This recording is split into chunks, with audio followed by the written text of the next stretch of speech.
Selamat datang kembali di apa ya? Guru Gembul Channel. Bukan. Ini podcast yang sebenarnya jarang terjadi di channel, enggak di channel 5x11. Biasanya kan kalian diving gitu kan, bola, tapi ini sekarang kita bakal bahas soal basket. Sebenarnya kemarin kita udah bahas beberapa tentang IBL, cuma karena Bung Danes lebih lebih sering nonton NBA, jadi kita ngobrolin soal NBA. Sebetulnya gue juga sering nonton IBL, cuma tahun ini lagi jarang aja. Lagi jarang, karena kesibukan ya. Iya, kesibukan sebagai sports pundit. Iya, bedanya kalau NBA kan gue termotivasi untuk bangun pagi. Oh gitu. Iya. NBA ini udah mau selesai. Ini udah NBA Finals, kemarin udah game kelima ya. Iya. Seru banget. Udah sekarang Oklahoma City Thunder lead the series 3-2. Dan ini pertama kalinya Thunder unggul. Iya, betul. Ya kan?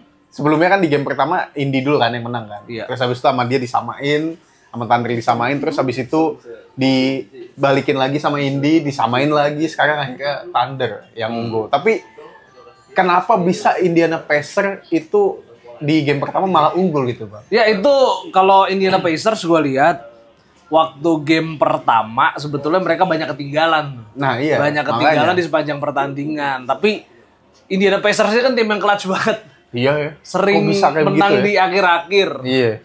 Terus juga pas di kuarter 4 gue lihat juga, yang gue lihat nih ya, yang gue lihat sepintas waktu itu, karena gue nggak nonton full ketika itu kan. Habis sholat id gue tidur dulu baru bangun lagi udah kuarter 4. Ya kalau gue lihat sebetulnya faktor OKC itu selain di Shea kan ada di J-Dub ya. Pokoknya kalau J-Dub agak-agak bau gitu, itu biasanya ada masalah OKC. Oh gitu. Dan itu yang terlihat di kuarter 4 gue lihat. J-Dub kurang, terus Tyrese Haliburton itu ternyata bisa dia keluarin clutch-nya lagi tuh dengan 2-point jumper di akhir-akhir. Selesai. Intinya itu. Jadi OKC Thunder tuh gagal memaintain ini aja, gagal memaintain ritmenya dia yang udah didapat di 3 kuarter pertama. Tapi statusnya Thunder masuk ke NBA Finals itu kan sebagai tim unggulan ya. Dia first seed kan di wilayahnya kan. Iya. Tapi kenapa bisa sampai sekualahan itu lawan Pacers gitu? Pacers emang tim yang komplit. Cuma kan ya defendernya bagus. Yang kita lihat kan yang kolektif, yang tersorot kan cuma Tyrese Haliburton doang. Sebetulnya enggak. Kalau lihat dari statistik, distribusi poin di Indiana Pacers tuh rata, lumayan rata. Oh gitu. Andrew Nembhard bagus. Terus juga Miles Turner apalagi tuh defensif. Defensive monsternya kan dari dia. Terus Andrew Nembhard juga walaupun nggak bisa ngebatasin, bukan nggak bisa ngebatasin ya. Walaupun gak bisa matiin Shea, tapi setidaknya di beberapa game dia bisa ngelimit. Itu yang terjadi ketika di game ketiga terutama. Di mana Andrew Nembhard gue lihat dia bisa ngelimit Shea dengan baik. Terus kan lu tau sendiri Andrew Nembhard sama Shea itu udah perlatihan bareng lah kan sama-sama di timnas Kanada ya. Sama-sama timnas Kanada di Olimpiade, jadi tahu caranya jagain Shea. Dia yang anehnya adalah sepupunya sendiri kenapa kurang gitu jagain si Nickel waktu di final wilayah. Padahal dia sepupunya sendiri. Tumbuh bareng. Tapi kalau menurut Bang Danes, ini kan game ke-6 mulai hari Jumat pagi ya kalau di waktu lokal sini ya. Bakal udah Thunder bakal juara nggak? Atau malah Pacers malah maksa game 7. Tyrese Haliburton katanya cedera deh. Kesian banget MRI. Kemarin jadi di game 5, dia jelek banget tuh tampainya tuh. 0 poin kan? 0 poin di first half. Terus cuma 4 poin udah-udahannya. Ini nggak Tyrese banget. Karena Tyrese Haliburton tuh, ya lo tau sendiri shootnya juga ngeri. Bahkan dia digadang-gadang jadi pelanjutnya Steph Curry sebagai the next greatest shooter gitu. Dan juga Tyrese ini kan sebetulnya walaupun dia scoring skill-nya bagus, tapi ketika dia main, visinya dia nggak kering. Oh gitu. Dia tuh lebih ke fasilitator bagi-bagi bola. Oh bagi-bagi bola. Iya. Makanya dia asisnya banyak juga. Ya? Betul. Dia tuh emang pure playmaker tapi punya skill buat nyekor juga. Tapi apakah itu nggak jadi bumerang juga buat dia kalau misalkan dia kan fasilitator nih, ngasih bola terus ke temennya berarti ya, teman-temannya kan? Bisa diandelin semua. Bisa diandelin nih. Si Aaron Smith bisa diandelin. Andrew Nembhard bisa. Miles Turner apalagi kalau di bawah ring ngeri banget. Terus Benedict Mathurin, sayangnya nih Benedict Mathurin nih kalau dia lebih stabil nih lebih ngeri lagi di Pacers. Jadi waktu di game ketiga itu Benedict Mathurin kan banyak poin. Game keempat turun lagi nih. Oh gitu. Game kelima makin nyungsep. Dan yang lebih parah adalah waktu game keempat, aduh 3 point di clutch momennya itu loh. Kok 3 point free throw-nya ada yang nggak masuk tuh kalau nggak salah. 2 dari 2 kalau nggak salah nggak masuk tuh di clutch moment.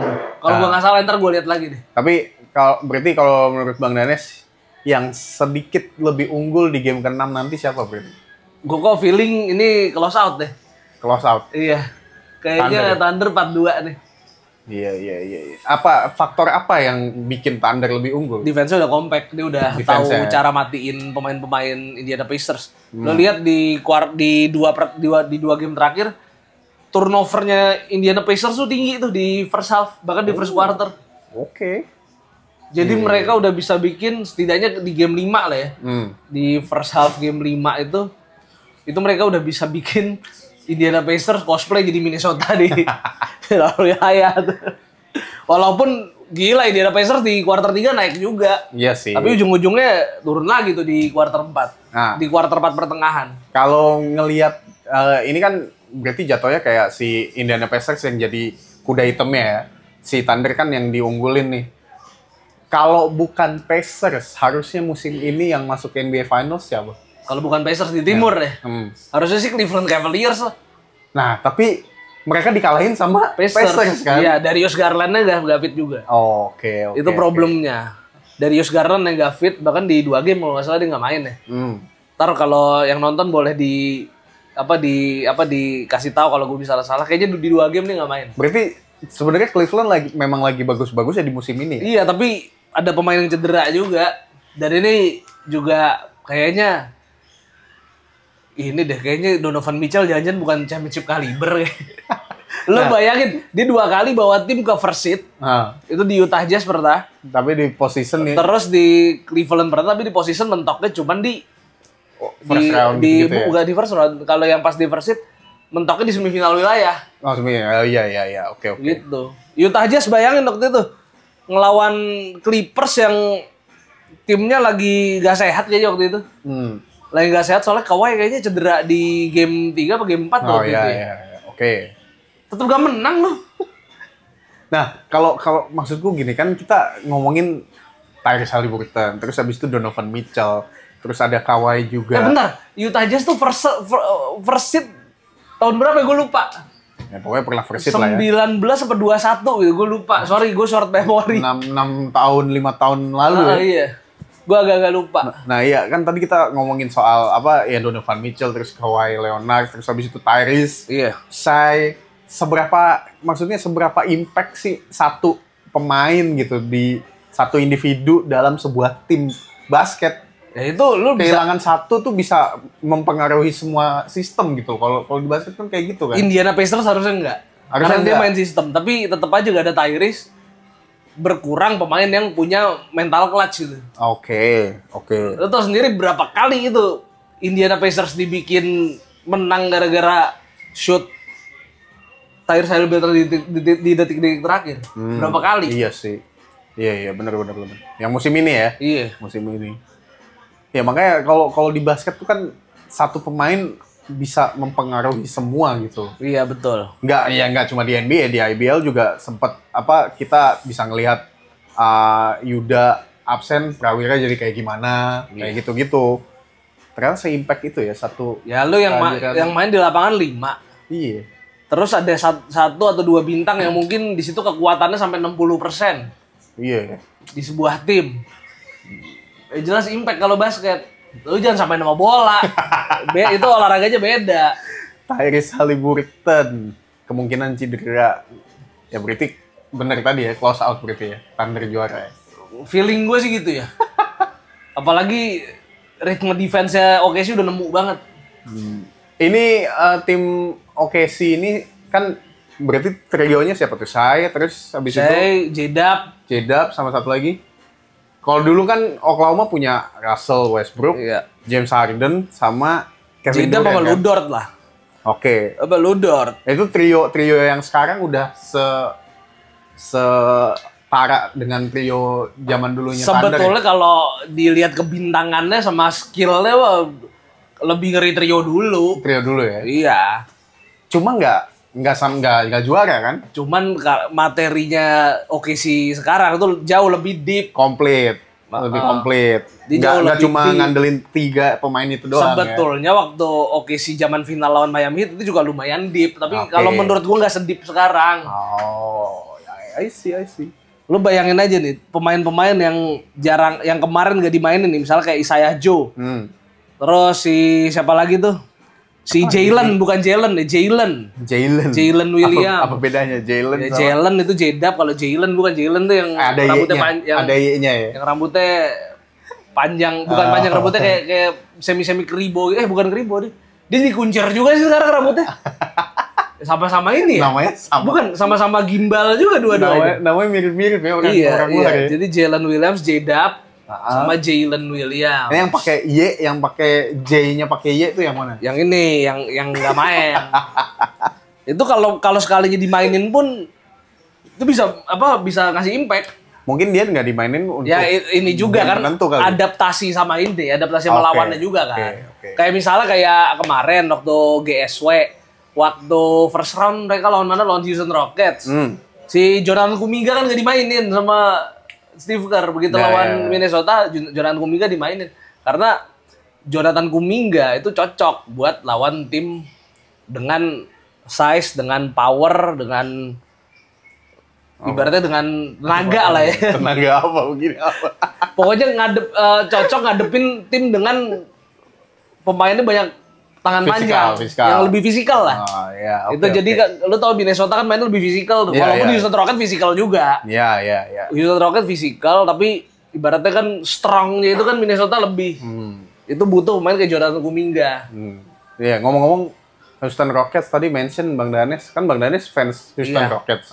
Cuma kenapa musim ini lebih seneng melihat Anthony Edwards bersama Wolves berjalan terus gitu kalau gue lihat-lihat. Oh, karena gue gini, karena menurut gue Houston Rockets tuh sebelumnya belum waktunya. Belum waktunya buat kejar titel. Masih tahap rebuilding. Ini menurut gue dapat West number 2 itu udah overachieve sih. Overachieve, oke. Makanya gue karena gue ngefans juga sama Anthony Edwards, gue jadi lebih ngikutin Timberwolves. Jadi gini. Bukan bandwagon berarti ya? Bukan bandwagon. Jadi gini, itu gue juga terjadi di era Kobe Bryant. Oh gitu, oke. Jadi gue dari dulu gue dukung Rockets. Tapi begitu ada Kobe Bryant, gue demen nih sama pemain. Jadi waktu itu gue dukung Lakers juga. Kebetulan 5 titel.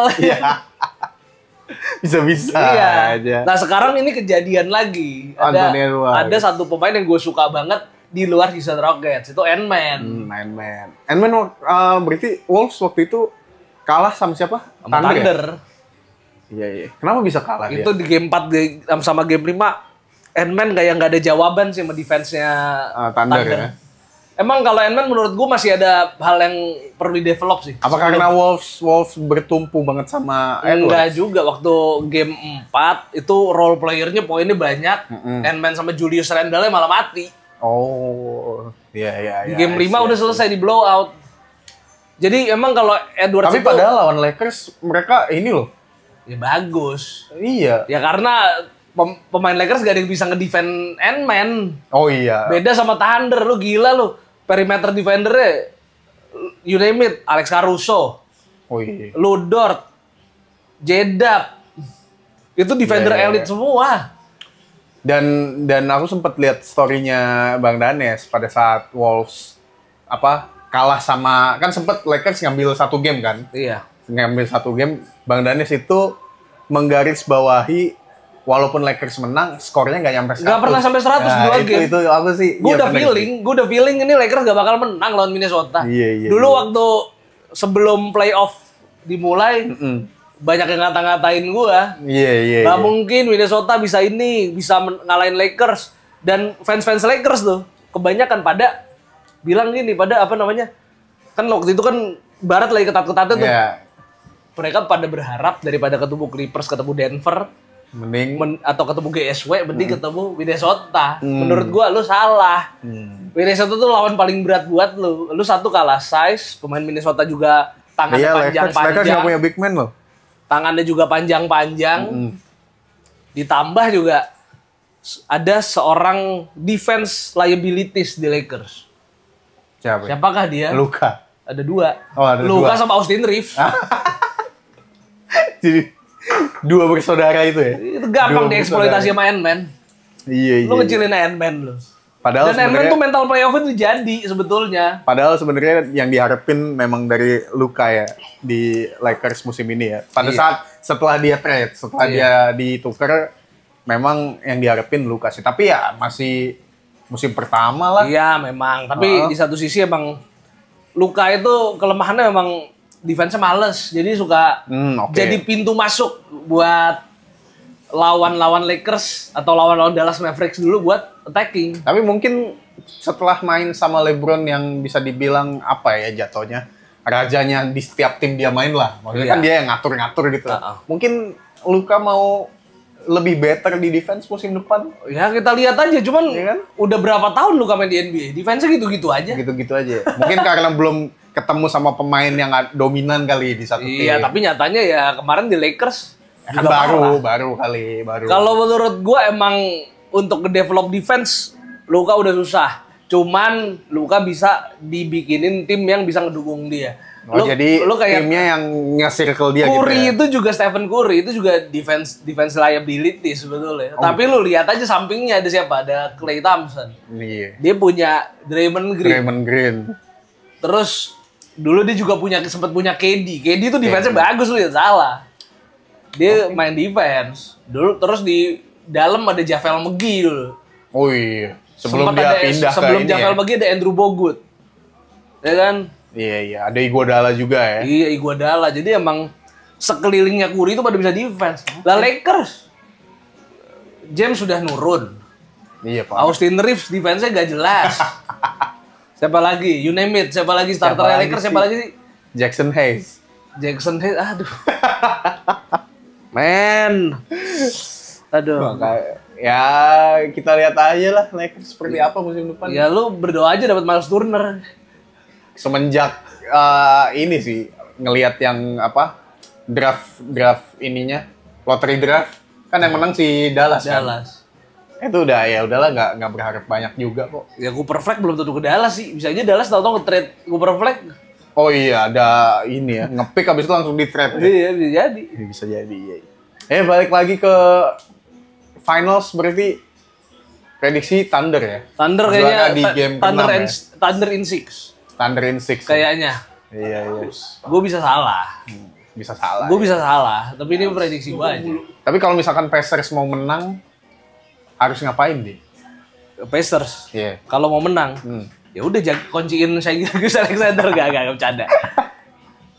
Ya lu kalau main lawan Thunder, yang offense-nya gila, defense-nya gila, gimana caranya lu sepanjang pertandingan, sebagian besar dalam pertandingan, shooting lu harus wangi, drive lu harus mantep.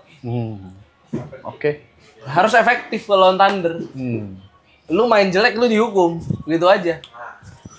Oke. Kalau begitu. Gitu. Pokoknya intinya harus shooting wangi, drive juga wangi. Intinya ngebatasin Shai dan berharap J-Dub down. Oke. Kalau J-Dub down, mostly Thunder struggle. Oke.